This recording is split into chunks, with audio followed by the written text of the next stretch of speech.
300 अरब और हर महीने 1500 युआन के लिविंग अलाउंस में से मुझे एक चुनना था। मैंने बिना एक पल सोचे हर महीने के 1500 युआन वाला ऑप्शन चुन लिया। मैं बिल्कुल नहीं घबराया, लेकिन मेरा रिच सेकंड जनरेशन रूममेट पागल होने की हद तक बेचैन हो गया।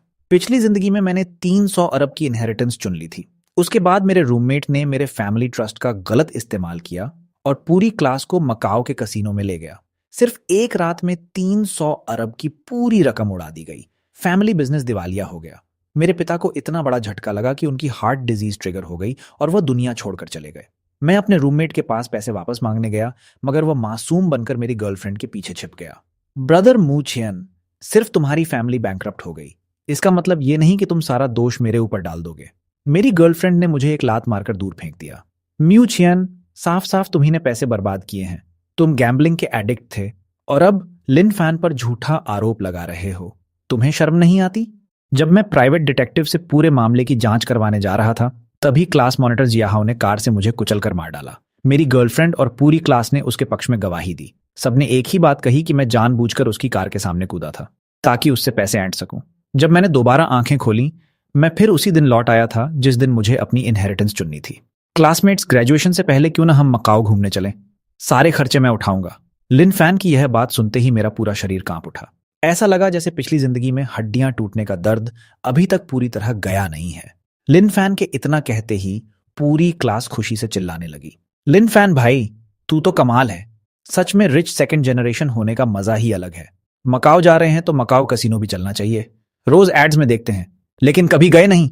लिन फैन के चेहरे पर चमकदार मुस्कान फैल गई। बिल्कुल, फिर हम मकाओ कसिनो चलेंगे। फिर उसने मेरी तरफ देखा और मेरे पास आ गया। ब्रदर मू छियन, सुना है मू फैमिली उस कसिनो की वीआईपी है।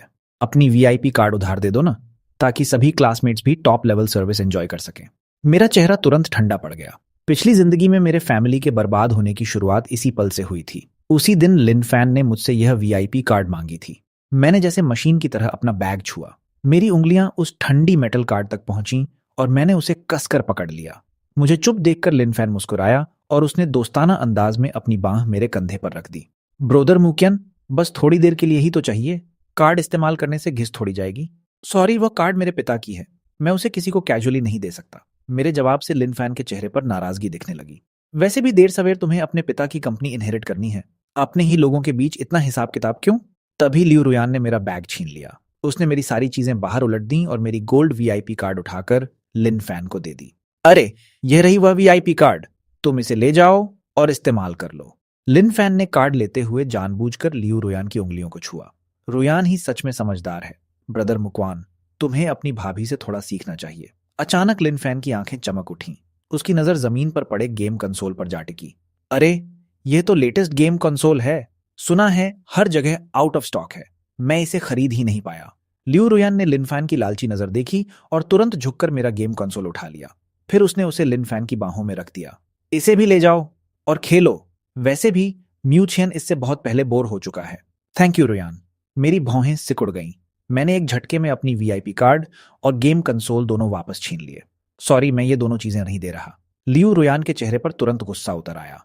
मुकियन, तुम इतने कंजूस कब से हो गए? मैं कंजूस हूं? मैं गुस्से में पलटा और एक जोरदार थप्पड़ उसके चेहरे पर मार दिया। उसकी फैली हुई आंखों में सिर्फ डिसबिलीफ था। म्यू छियन, तुमने मुझे थप्पड़ मारने की हिम्मत कैसे की? मैंने अपने सुन्न पड़े हाथ को झटका और ठंडी हंसी के साथ बोला, यह थप्पड़ तुम्हें बाउंड्री सिखाने के लिए था। मेरी चीजें उठाकर किसी और को देने का तुम्हें क्या हक है? पूरा क्लासरूम एक पल में फट पड़ा। मुक्वान, तुम पागल हो गए हो क्या? बस एक गेम कंसोल के लिए अपनी गर्लफ्रेंड को मार दिया? इतने बड़े आदमी बन गए हो क्या? लिन फैन जल्दी से लियू रुयान को संभालने पहुंचा और फिर गुस्से से मेरी तरफ देखने लगा। ब्रोदर मुकियन, रुयान तो सबके भले के लिए कर रही थी। तुम्हारा ये एटीट्यूड क्या है? मैं नीचे झुका और बिखरी हुई चीजें धीरे धीरे उठाने लगा। मैंने वीआईपी कार्ड आराम से अपनी पॉकेट में रखी। मेरा एटीट्यूड बिल्कुल साफ है, मैं नहीं दूंगा। लियू रुयान अचानक लिन फैन का हाथ छुड़ाकर मेरी तरफ दौड़ी। मुक्यान, अभी के अभी कार्ड लिन फैन को वापस दो और हम सबसे माफी मांगो, वरना हमारा ब्रेकअप हो जाएगा। मैं नहीं चाहती कि मेरा बॉयफ्रेंड इतना स्मॉल माइंडेड हो। वापस दूं? मैंने उसकी तरफ देखकर कहा। जो चीज शुरू से मेरी है उसे मैं किसे वापस दूं?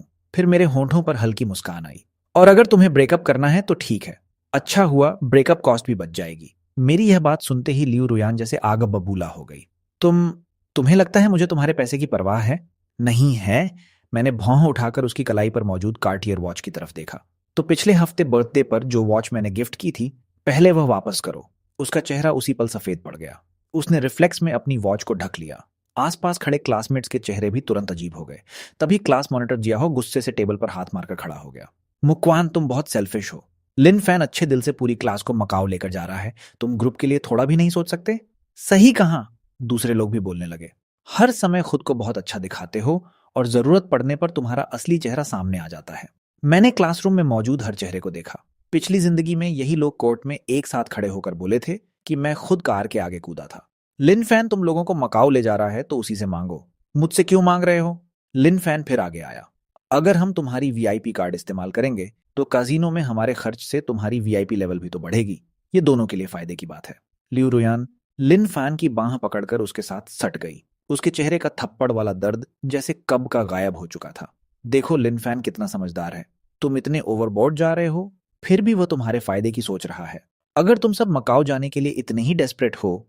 मैंने धीरे धीरे अपना वॉलेट निकाला और उसमें से एक कार्ड बाहर खींची। तो यह कार्ड तुम लोगों को उधार दे देता हूं। लिन फैन की आंखें चमक उठी और उसने झट से कार्ड लेने के लिए हाथ बढ़ाया, लेकिन मैंने अपनी कलाई घुमाई। कार्ड का सामने वाला हिस्सा दिखते ही उसका चेहरा काला पड़ गया। वह मेरी यूनिवर्सिटी की मेस कार्ड थी। तुम मुझे बेवकूफ बना रहे हो? लिन फैन ने दांत पीसते हुए कहा। एक दूसरे के बराबर हैं, मैंने शांत स्वर में कहा। तुम लोग भी तो मुझे मॉरल प्रेशर देकर मजबूर करने की कोशिश कर रहे हो। मैंने मेस कार्ड को उंगलियों के बीच घुमाया। अचानक लियू रुयन ने टीचर्स डेस्क पर रखा चॉक बॉक्स उठाया और मेरी तरफ फेंक दिया। म्यू छियन, मेरी आंखें ही खराब थीं जो मैं तुम्हारे जैसे इंसान के साथ रही। मैं एक तरफ हट गया और चॉक जमीन पर बिखर गई। लिन फैन ने देखा कि मैं वीआईपी कार्ड देने वाला नहीं हूं तो उसका चेहरा पूरी तरह काला पड़ गया। उसने आसपास के स्टूडेंट्स को एक इशारा किया। कुछ लड़के तुरंत मुझे घेर कर खड़े हो गए। मुक्वान, ज्यादा अकड़ मत दिखाओ, लिन फैन ने धीमी आवाज में कहा। उसकी आंखों में ठंडी धमकी थी। मैं हंसा। बस एक कार्ड के लिए तुम इतना बड़ा तमाशा कर रहे हो, क्या हुआ? उधार नहीं मिली तो अब छीनोगे? छीनेंगे नहीं, जियाहो अचानक पीछे से मुझे धक्का देते हुए बोला। हम बस तुम्हें थोड़ा होश में लाने की कोशिश कर रहे हैं। मैं लड़खड़ाकर डेस्क से टकराया। मेरा बैग धड़ाम से जमीन पर गिर गया। कुछ लड़कों ने मौका देखकर मेरी बुक्स को दूर लात मार दी। उनमें से एक ने जानबूझकर मेरे गेम कंसोल पर पैर रख दिया। कड़क, उसकी स्क्रीन टूट गई। तुम लोग कर क्या रहे हो? मैं गुस्से में खड़ा हुआ, मगर किसी ने मेरे कंधे को जोर से दबाकर रोक लिया। ब्रदर मू छियन, इतने कंजूस मत बनो, लिन फान ने नकली मुस्कान के साथ कहा। सब क्लासमेट्स हैं, एक कार्ड उधार देने में क्या चला जाएगा? फिर उसने हाथ बढ़ाकर मेरी पॉकेट टटोलने की कोशिश की। मैंने उसका हाथ झटक दिया। दफा हो जाओ। इस बार लिन फैन पूरी तरह भड़क गया। उसका चेहरा उतर गया और उसने मेरी कॉलर पकड़ ली। सीधे तरीके से समझ नहीं आता, अब सजा वाले तरीके से समझेगा। आसपास के स्टूडेंट्स ने रोकने के बजाय उल्टा उकसाना शुरू कर दिया। मारो इसे, पैसे वाले हो तो क्या हुआ, इतना घमंड क्यों? बस एक बेकार कार्ड के लिए हीरो बन रहा है। लिन फैन ने देखा कि मैं झुकने वाला नहीं हूं तो उसने सीधे मेरे चेहरे पर मुक्का मारा। मैंने सिर घुमाकर उसका पंच बचाया और उसका हाथ पकड़कर उसकी कलाई जोर से मरोड़ दी। वह दर्द से चिल्लाया और लड़खड़ाते हुए पीछे हट गया। लियू रुयान यह देखकर चीख पड़ी। मू छियन, तुम हाथ भी उठा रहे हो? वह मेरी तरफ दौड़ी और मेरे चेहरे को नोचने के लिए हाथ बढ़ाया। मैंने उसे धक्का देकर दूर कर दिया। फिर मैंने तेजी से अपना फोन निकाला और पुलिस को कॉल लगा दी। ऑफिसर, मैं रेंजियन यूनिवर्सिटी के टीचिंग बिल्डिंग की 3री मंजिल पर हूं। यहाँ कुछ लोग मेरी चीजें लूट रहे हैं, मेरी प्रॉपर्टी तोड़ चुके हैं और मुझे मारने की कोशिश कर रहे हैं। लियू रुयान का चेहरा बदल गया। वह पागलों की तरह मेरी तरफ झपटी, मेरा फोन छीना और उसे खिड़की के बाहर फेंक दिया। उन्हें यह उम्मीद नहीं थी कि 10 मिनट से भी कम समय में पुलिस सायरन नीचे सुनाई देने लगेगी। लीड पुलिस ऑफिसर ने क्लासरूम में चारों तरफ नजर दौड़ाई। पुलिस को कॉल किसने किया? मैंने हाथ उठाया। मैंने। इन लोगों ने मेरी चीजें छीनने की कोशिश की, मेरा गेम कंसोल तोड़ा और मेरा फोन भी फेंक दिया।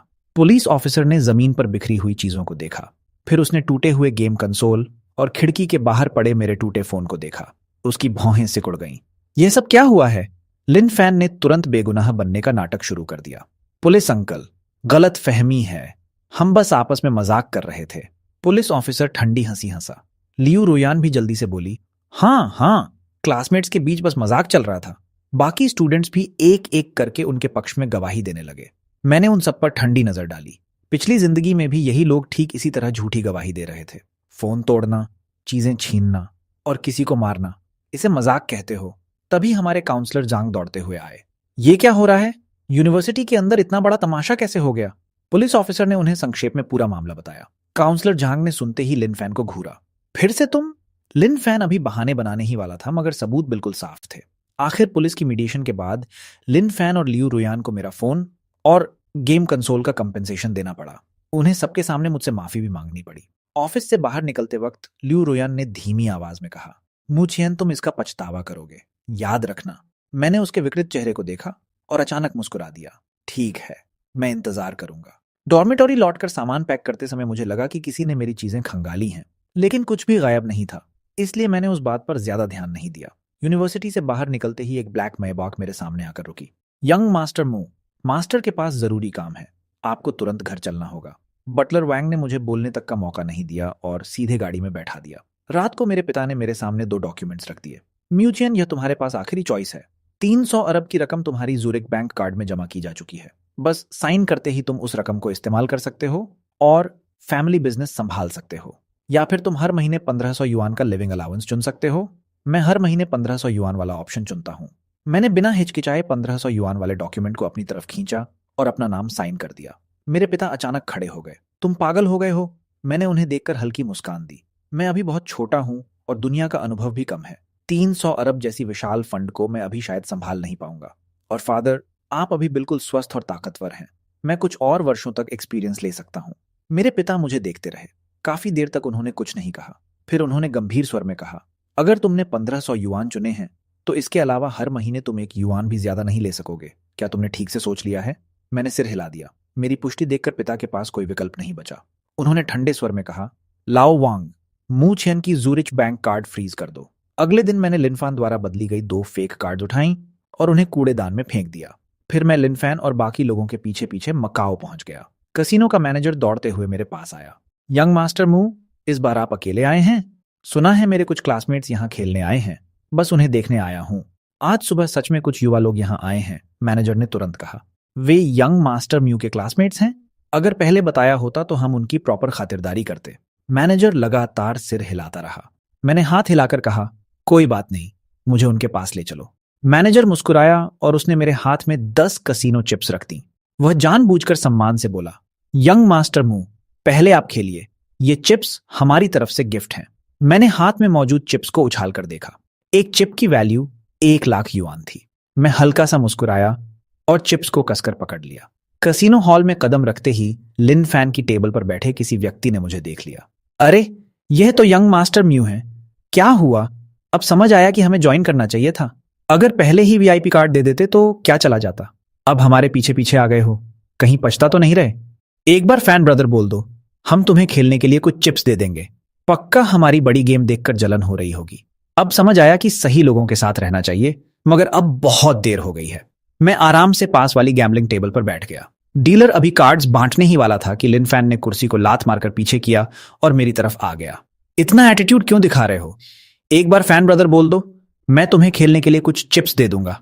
उसने चिप्स की एक मोटी गड्डी उठाकर मेरी टेबल पर फेंक दी। कसीनो मैनेजर तेजी से हमारी तरफ आने लगा, मगर मैंने हाथ उठाकर उसे रोक दिया। फिर मैंने अपनी उंगलियों से एक चिप को हल्का सा आगे धकेला। लिन फैन, पता है कैसीनो में कारपेट क्यों बिछा होता है? क्यों?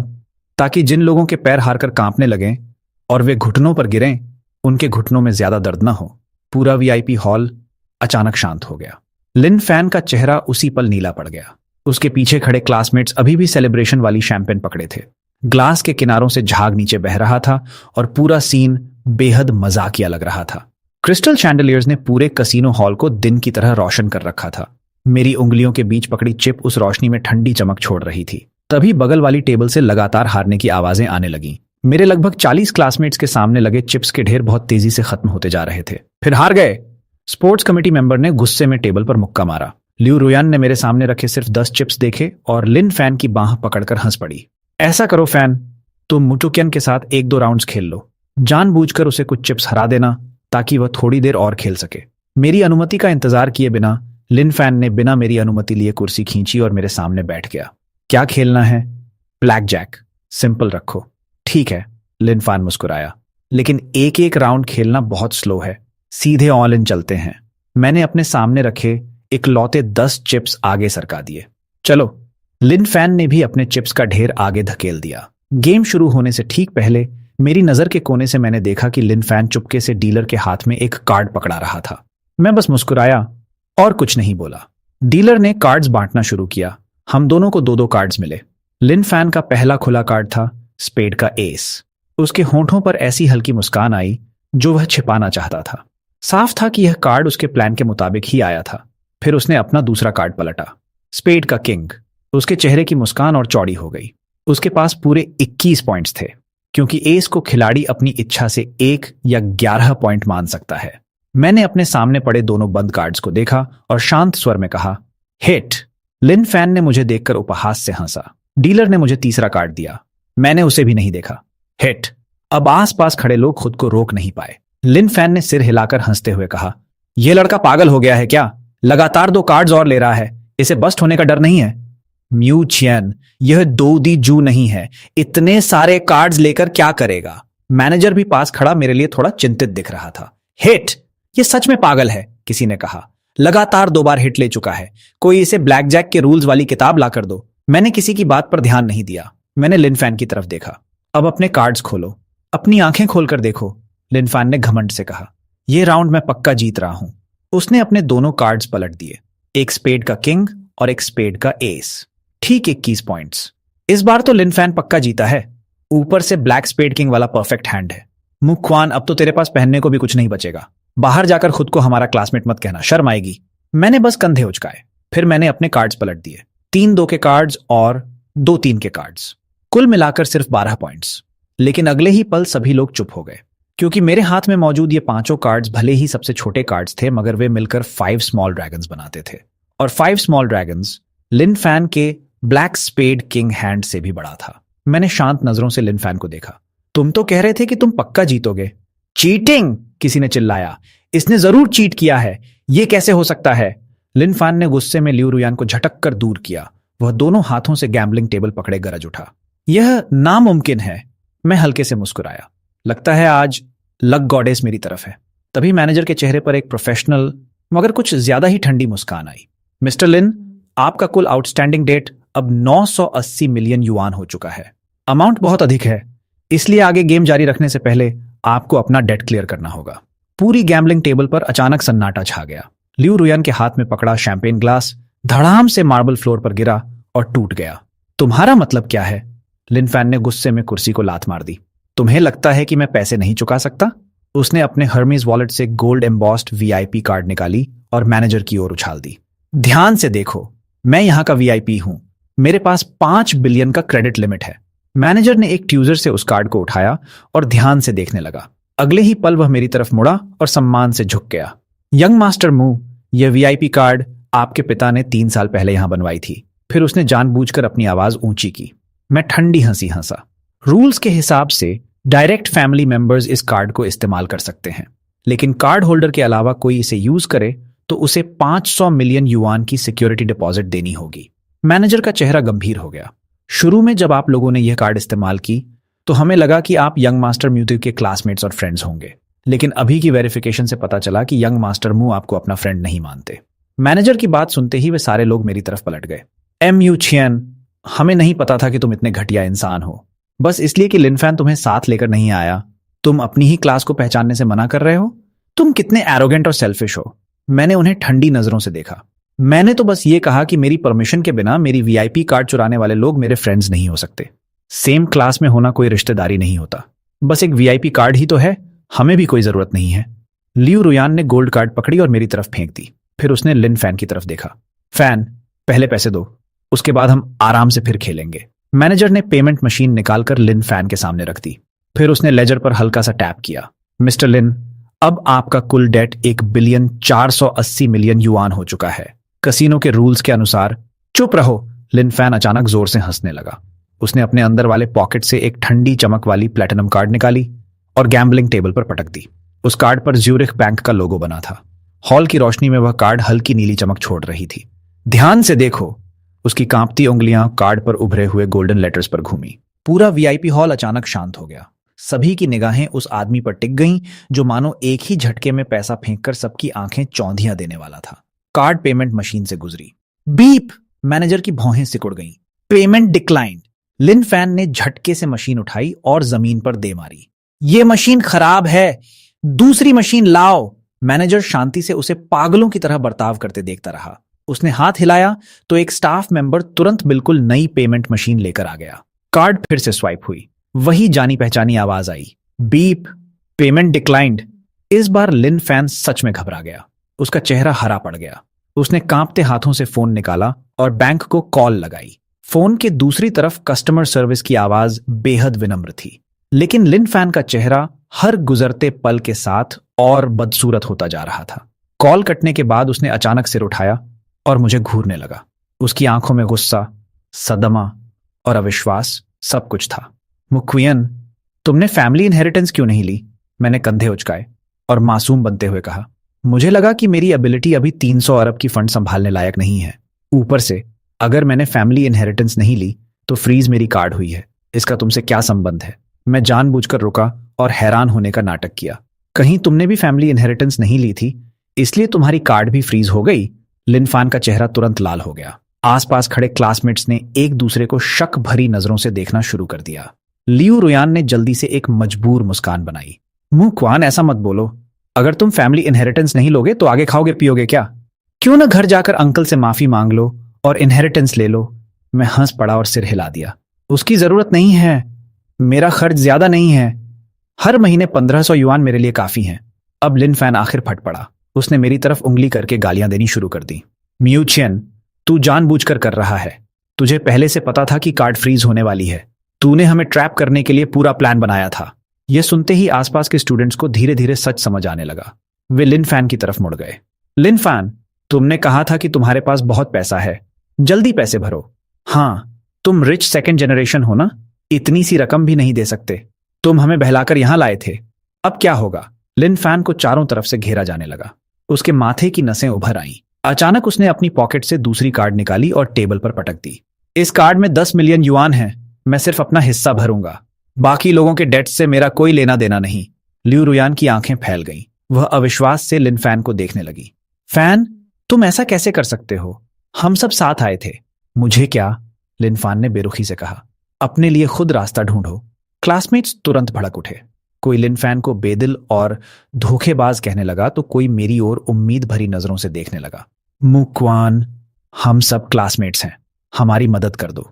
हाँ, तुमने इतने चिप्स जीते हैं, हमारा डेट भी भर दो, फिर हम सब पहले जैसे अच्छे दोस्त रहेंगे। मैंने सिर हिलाया। मेरी आवाज शांत थी मगर बिल्कुल साफ। सॉरी, हम बहुत पहले ही फ्रेंड्स रहना बंद कर चुके हैं। मैनेजर ने देखा कि सीन बिगड़ रहा है तो वह आगे आया। अगर आप लोग अपने डेट्स क्लियर नहीं कर सकते तो हमें लीगल प्रोसीजर अपनानी पड़ेगी। वह रुका और उसकी नजरें सबके हाथों पर गईं। या फिर कसिनो के रूल्स के अनुसार हर व्यक्ति को अपना एक हाथ छोड़ना होगा। उसके इतना कहते ही पूरे कसिनो का माहौल जम गया। सभी स्टूडेंट्स के चेहरे सफेद पड़ गए। कुछ के पैर कांपने लगे जबकि कुछ डर के मारे वहीं जमीन पर बैठ गए। क्लास मॉनिटर जियाहो सबसे पहले घुटनों पर गिरा। उसकी आवाज रोने जैसी हो गई। मुक्वियन, प्लीज हमें बचा लो। हमें सच में गलती का एहसास है। ये सब लिन फैन ने करवाया था। उसी ने कहा था कि तुम्हारे पास बहुत पैसा है और हमें मिलकर तुम्हें फंसाना चाहिए। लियू रुयान भी पूरी तरह घबरा गई और जल्दी से अपने आप को अलग करने लगी। लिन फैन यह देखकर गुस्से से कांपने लगा। तुम सब एहसान फरामोश हो। मकाओ आने के लिए कौन मेरे पीछे गिड़गिड़ा रहा था? अब सब मुझे ही दोष दे रहे हो। मैंने उनके सामने का पूरा तमाशा देखा। मेरे दिल में कोई दया नहीं उठी। मैनेजर ने हाथ हिलाया। कुछ सिक्योरिटी गार्ड्स तुरंत आगे बढ़े और सबको घेर लिया। अगर डेट नहीं चुका सकते तो रूल्स के हिसाब से फैसला होगा। लिन फैन छटपटाते हुए चिल्लाया। मुझे मत छुओ, मैं अपना पैसा दे चुका हूं। मैनेजर ठंडी हंसी हंसा। उसने पॉकेट से एक कार्ड निकाली। वह वही कार्ड थी जो लिन फैन ने पहले डीलर को रिश्वत के तौर पर पकड़ी डाई थी। मैनेजर ने बहुत आराम से कहा, मिस्टर लिन, आपने अपना गैम्बलिंग डेट तो क्लियर किया है, लेकिन आपने यंग मास्टर म्यू की वीआईपी कार्ड इस्तेमाल की थी, इसलिए 500 मिलियन युआन की सिक्योरिटी डिपॉजिट अभी भी बाकी है। और अभी के गेम में आपने चीटिंग की है। कसिनो के रूल्स के मुताबिक आपको एक हाथ भी छोड़ना होगा। लिन फैन का चेहरा उसी पल पूरी तरह सफेद हो गया। उसकी आवाज कांप रही थी। मैं एक फोन कॉल कर सकता हूं? 1 घंटे बाद लिन फैन के पिता लिन जियांगवो जल्दी जल्दी कसिनो पहुंचे। वह सूट बूट में थे, लेकिन उनका चेहरा गुस्से से भरा हुआ था। अंदर आते ही उन्होंने लिन फैन को जोरदार थप्पड़ मार दिया। नालायक, पता भी है तुमने कितनी बड़ी मुसीबत खड़ी कर दी है। लिन जियांगो ने अपना गुस्सा दबाया और मैनेजर की तरफ मजबूरी वाली मुस्कान से देखा। बच्चा है, गलती हो गई, क्या इस मामले को थोड़ा एडजस्ट नहीं किया जा सकता? मैनेजर ने बिना भाव बदले उसके सामने बिल रख दिया। मिस्टर लिन, आपके बेटे का डेट और सिक्योरिटी डिपॉजिट मिलाकर कुल 1,480,000,000 युआन है। हाँ, उसने पहले 10 मिलियन भरे थे। अगर आप बाकी बिल क्लियर कर दें तो आज की बात यहीं खत्म मान ली जाएगी। लिन जियांगो की आंखों के आगे अंधेरा छा गया। वह लगभग बेहोश होते होते बचा। उसने कांपते हाथों से बिल देखा। यह बहुत ज्यादा है। इतनी बड़ी रकम मैं तुरंत नहीं निकाल सकता। मैनेजर मुस्कुराया। कोई बात नहीं, हम एसेट मॉर्गेज भी एक्सेप्ट करते हैं। बहुत देर तक मानसिक संघर्ष करने के बाद लिन जियांगुओ ने दांत भींचकर अपनी कंपनी मॉर्गेज रख दी, लेकिन उसके बाद भी रकम पूरी नहीं हुई। उसे बाकी स्टूडेंट्स के पेरेंट्स को भी कांटेक्ट करना पड़ा। अपने बच्चों के हाथ बचाने के लिए किसी ने घर बेचा, किसी ने गाड़ी बेची, तो किसी ने भारी इंटरेस्ट पर लोन लिया। तब जाकर वह भारी डेट पूरा हुआ। वापस लौटने पर जिन स्टूडेंट्स के पेरेंट्स लगभग कंगाल हो चुके थे, वे पूरी तरह टूट गए। उसी रात लोगों का एक समूह लिन फैमिली की विला में घुस गया। उन्होंने लिन फैन और उसके पिता को अंदर ही घेर लिया। लिन जियांगू कुछ समझाने की कोशिश कर रहे थे, मगर गुस्साई भीड़ अब रीजन सुनने की हालत में नहीं थी। किसी ने चिल्लाकर कहा, इसे जला दो। आग की लपटें आसमान तक उठ गईं। पूरा विला आग में घिर गया।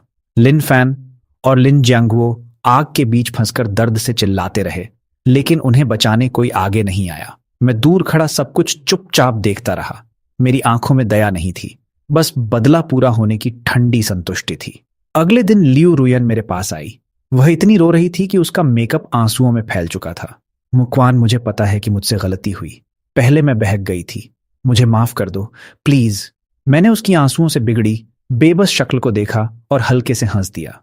मिस लियू, आज तुम्हारा चेहरा उस दिन से कहीं ज्यादा सच्चा लग रहा है जब तुमने मुझे लात मारकर मेरी पसलियां तोड़ी थीं।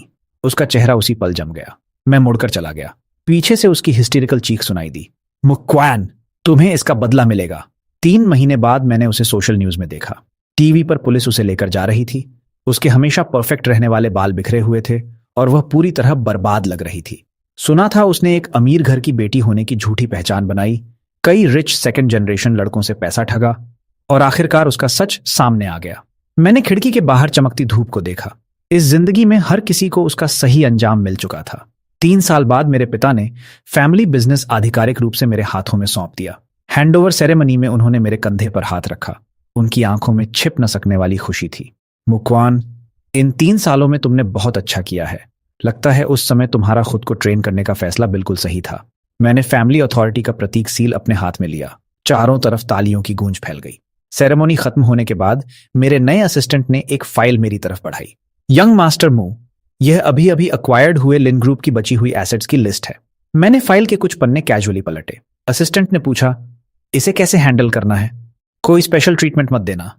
मैंने फाइल बंद की और बाहर खड़ी ऊंची बिल्डिंग्स की तरफ देखा। 3 साल पहले की उस आग ने सारे पुराने हिसाब जला दिए थे। आज इस ऊंचाई से पीछे मुड़कर देखता हूं तो बदला भी बहुत छोटा लगता है।